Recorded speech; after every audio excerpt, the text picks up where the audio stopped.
안녕하세요. 리얼 심리학입니다. 오늘은 많은 분들이 관심을 갖고 있는 주제, 요즘에 많은 분들이 이것 때문에 고생하고 계신데 우울장애나 불안장애, 이러한 정서장애를 비용을 들이지 않고 이제 치료해 볼 수 있는 심리학적인 방법이 하나 있는데, 그게 바로 인지치료라고 하는 방법입니다. 이 인지치료라고 하는 방법에 대해서 소개를 해 드리려고 해요. 이 방법은 우울장애나 불안장애가 없는 분들이라도 일상에서 습관적으로 좀 시도를 해보시면 감정과 스트레스를 다스리시는데 아주 큰 도움이 될 겁니다. 그리고 오늘도 여러분의 심신안정과 평온을 위해서 제가 아름다운 그림에 색칠을 하면서 이야기를 풀어나가 볼 거예요. 그림 참 예쁘죠? 우선 이제 인지치료 기법의 원리를 알려면 우울장애나 불안장애와 같은 정서장애가 어떤 원리로 발생하는지 이해하는 게 좀 필요한데, 이 원리를 또 이해하려면 감정이 어떤 순서로 유발되는지 이해를 좀 해야 돼요. 이게 좀 신기하면서도 어려우면서 그런데 이제 제가 정말 쉽게 한번 설명을 해 보도록 하겠습니다. 우선 이제 여러분이 알면 되는 용어는 이른바 상생감입니다. 상생감. 이제 요즘 스타일로다가 상황, 생각, 감정을 줄여서 제가 그렇게 말해본 건데 어때요? 느낌 있죠? 어쨌든 요 상생감이 바로 감정이 일어나는 순서를 말하는 거예요. 감정을 느끼려면 어쨌든 어떤 자극이 주어지거나 어떤 상황이 먼저 일어나야만 해요.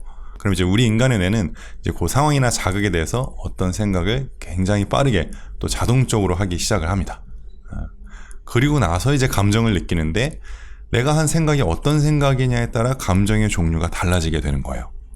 자, 이제 이해를 돕기 위해서 우리가 감정을 느끼는 순간을 한번 가정을 해볼게요. 자, 우선 이제 감정을 일으키는 자극이나 상황이 있어야 된다고 했죠. 예를 들면 정말 아름다운 여성분이 이제 저에게 와가지고 혹시 시간 되냐고 물어보는 거예요. 물론 이제 지금부터 설명드릴 거는 제가 그렇다는 게 아닙니다. 이제 저는 외모보다 마음을 보는 사람인데 어쨌든 이런 상황이 딱 벌어진 겁니다. 그러면 이제 제 머릿속에는 이제 의식, 무의식적으로 엄청 빠르게 어떤 생각이나 가정이 발생하게 되어 있어요. 예를 들면, 이 사람이 나한테 관심 있나? 이런 생각이 들 수 있겠죠. 그러면 그 다음에 이제 제가 느끼는 감정은 호감이나 사랑 이런 게 될 가능성이 굉장히 높습니다. 이렇게 상황이 발생하면 생각과 가정이 진짜 엄청 빠르게 스치듯이 우리 머릿속에서 이제 일어나기 때문에 심리학에서는 이러한 생각을 자동적 사고라고 불러요. 이 사고가 우리가 느끼는 감정을 좌지우지하게 되는 거죠. 긍정적 사고가 발생을 하면 막 기분이 좋아지는 거고, 부정적인 사고가 발생하면 기분이 막 나빠지는 거예요. 이제 예를 들어가지고 이렇게 아름다운 여성이 나한테 말을 거는 건 있을 수 없는 일이야. 이거 딱 그거다. 다단계구만. 이제 이렇게 생각을 하게 되면 기분이 그다지 좋지 않을 수 있겠죠. 갑자기 이렇게 생각하니까 또 기분이 되게 별로네요. 우울장애나 불안장애와 같은 이제 정서장애가 있으신 분들은 이 자동적 사고가 굉장히 많이 왜곡이 돼서 부정적이게 변한 분들이라고 이제 볼 수가 있습니다. 이제 이분들이 의식적으로 막 부정적으로 생각해야지, 내가 우울하니까 더 나쁘게 생각해야지 해서 부정적으로 생각을 하시는 게 아니라 자기도 모르게 굉장히 빠르게 무의식적인 방식으로 생각이 한없이 부정적이거나 극단적으로 변하게 돼서 자동적으로 이제 발생하게 되는 거죠. 예를 들어서 이제 직장 우울증 경험하시는 분들, 이런 분들, 직장 때문에 스트레스 많이 받는 분들은 주말에 카톡만 올리면 이거 직장에서 또 일 시키려고 온 카톡일 거야, 이렇게 생각을 하시는 경우가 많아요. 그리고 이제 발표를 할 때마다 불안감을 느끼시는 걸 경험하시는 분들은 사람들이 내가 막 떠는 모습을 보고 이제 비웃을 거야, 이렇게 예측을 하시기도 하고 그래요. 그런데 이제 실제로 조사를 해보면 이제 예를 들면 직장 불안 경험하시는 분들 조사를 해보면 자신한테 주말에 온 카톡을 다 세어보면 한 총 100개 된다고 했을 때 막상 직장에서 온 카톡은 채 2개도 되지 않는 경우가 많아요. 발표를 할 때도 이제 발표 환경을 잘 관찰해보면 실제로 청중들은 막 그냥 카톡하고 몰래 게임하고 조느라 내가 떠드는지 안 떠드는지 모르는 경우고 신경도 안 쓰는 그런 경우가 훨씬 더 많아요. 그런데도 이제 불안장애나 우울장애가 있으신 분들은 이 톡이 회사에서 온 것이면 틀림이 없을 것이다, 사람들은 나에게 초집중할 것이다, 이렇게 굉장히 낮은 확률의 일을 굉장히 높은 확률로 일어날 거라고 예상을 하시게 되는 거죠. 그럼 이제 왜 이렇게 생각이 부정적으로 이분들이 기울어지게 되었느냐? 이건 며느리도 모른다고 볼 수가 있어요. 물론 이제 이야기를 추적을 좀 해보면 원인을 명확히 알 수 있는 경우도 있습니다. 어릴 때 왕따를 당한 경험이 있었다, 이제 그러면 사람들이 나를 미워하는 것 같은 경험을 이제 명확히 한 거잖아요. 이 경험이 이제 학습이 돼서 새로운 사람을 만나기도 전에 사람들이 날 싫어할 거야, 이렇게 예측할 수 있겠죠. 마찬가지로 직장에서 막 주말에 전화 받아가면서 열정 페이를 막 오랫동안 한 거예요. 그럼 이제 새로운 좋은 직장으로 바뀌어서 새로운 직장에 다니는데도 주말에 톡만 오면 이거 직장에서 온 톡 아닌가 하면서 의심할 수 있겠죠. 하지만 이러한 명확한 경험 없이도 생각은 되게 쉽게 부정적으로 변할 수가 있어요. 타고난 성향이나 성격, 이제 예민한 감수성, 뭐 이런 게 되게 영향을 강하게 미치기 때문에 이 생각 변화에 별다른 트라우마적 경험 없이도 자신도 모르게 생각이나 가정이 이제 부정적으로 변할 수 있게 됩니다. 이제 문제는 이 생각의 균형이 부정적인 방향으로 한번 이제 깨져버리면 그때부터 막 엄청난 우울과 불안의 가속화와 악순환이 계속된다는 거예요. 이게 무슨 소리냐면 한번 생각의 균형이 부정적인 방향으로 기울어져가지고 우울한 감정이 유발되면 이 우울감 때문에 생각이 더 부정적인 방향으로 변하게 되는 거죠. 그러면 우울감은 또 더 심해져. 그러면 생각은 더 부정적인 방향으로 기울어져요. 이런 악순환이 계속되는 거예요. 그럼 우울장애나 불안장애에서 벗어나려면 이제 어떻게 해야 될까요? 바로 이 악순환의 고리를 끊는 거죠. 그럼 이제 고리를 어떻게 끊느냐? 내가 생각이 부정적인 방향으로 기울어져 있다는 것을 이제 깨닫고 다시 합리적으로 생각하도록 훈련하면 되는 거겠죠. 그죠? 그럼 이제 이 훈련을 어떻게 하느냐? 그게 여기에 이제 오늘의 핵심입니다. 우선은 이제 첫 단계는 내가 언제, 무슨 상황에서 우울감이나 불안감을 느끼는지, 그때 무슨 생각이나 장면을 떠올리거나 가정했는지 기록하고 파악해보는 연습을 해보는 거예요. 일기처럼 써보는 거죠. 잠시만요. 이제 제가 색칠하는 거 이거 이제 그만 잠시 중단하고 제가 예시를 잠깐만 써볼게요. 예를 들면 이런 거예요. 앞선 예시들을 활용해 보면 이렇게 이제 쓸 수 있을 것 같은데, 이제 먼저 감정이 발생한 일시를 써야 돼요. 예를 들면 4월 3일 토요일 주말이죠. 오전 10시 이런 식으로 써보겠습니다. 느낀 감정의 종류는 우울, 이런 식으로 이제 감정의 종류를 써야 하고요. 그 다음에 강도를 써야 돼요. 강도는 우울감 10점 만점에 8점 이런 식으로 써볼게요. 이제 일어난 상황을 그 다음에 써야 되는데, 아까 예시에서는 뭐 이런 거였죠. 주말 오전에 카톡이 울림. 이제 요 다음 단계가 좀 중요합니다. 그 다음 단계 써야 되는 건 자동적 생각을 써야 되는데, 이제 이때 일어난 자동적 생각은 뭐 이렇게 써볼까요?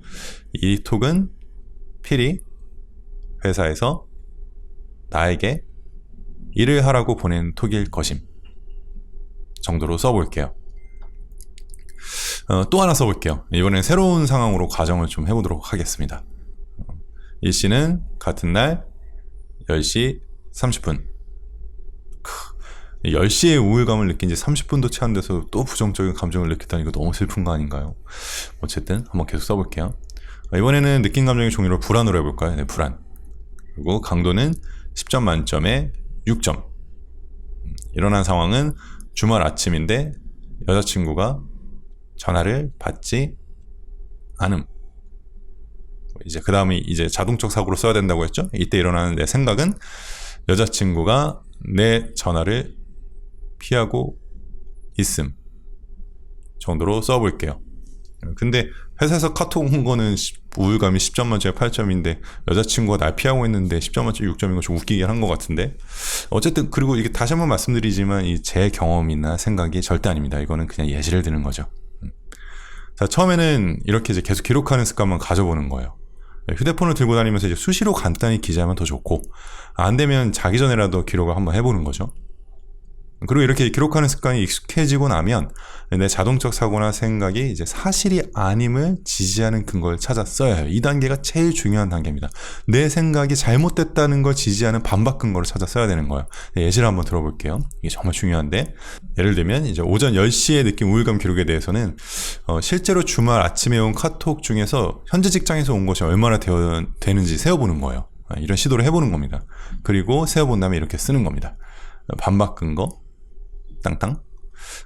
지난 3개월간 주말 오전에 나에게 온 톡 100개 중에 직장에서 일하라고 카톡을 보낸 횟수는 한 번뿐임.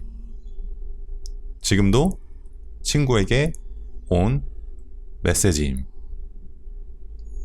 이 정도로 써볼까요? 또 10시 30분에 여자친구가 전화를 안 받은 경험에 대해서는 이렇게 써보는 거죠. 어제 새벽 3시까지 나와 통화했는데 여자친구는 아침잠이 많음.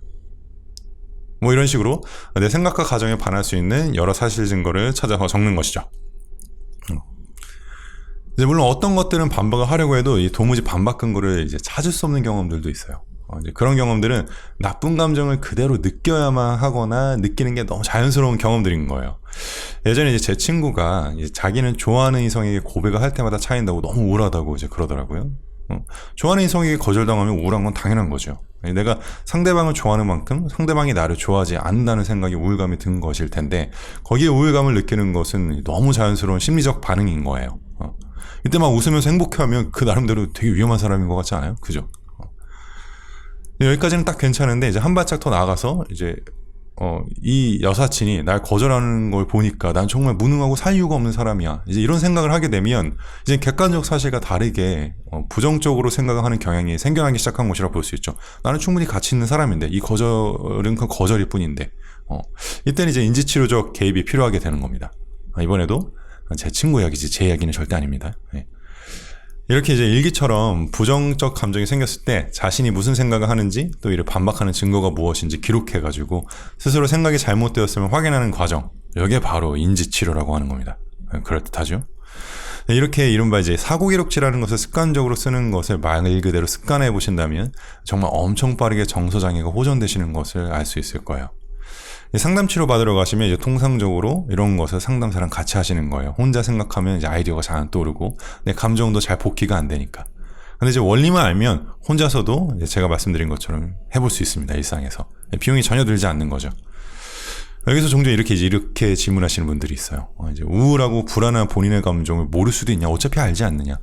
그리고 이 정도로 생각이 부정적이면 내 생각이 잘못되었다는 것을 스스로 알고 있지 않느냐? 이걸 다 안다면 이렇게 시간 들여가면서 써가면서 자신의 감정, 생각을 확인하고 반박하는 게 무슨 소용이 있느냐. 근데 이제 소용이 있습니다. 이게 가계부 같은 거예요. 이번 달에 이제 내가 돈을 막연히 많이 쓴 것 같긴 한데 많이 썼는지 안 썼는지 사실은 가계부를 보기 전에는 알 수가 없잖아요. 그렇죠? 실제로 이제 기록해가지고 가계부로 보지 않으면 무엇 때문에 이렇게 돈을 많이 썼는지 정말로 많이 쓰긴 쓴 것인지 확신할 수 없잖아요. 이 감정도 생각도 마찬가지인 거죠.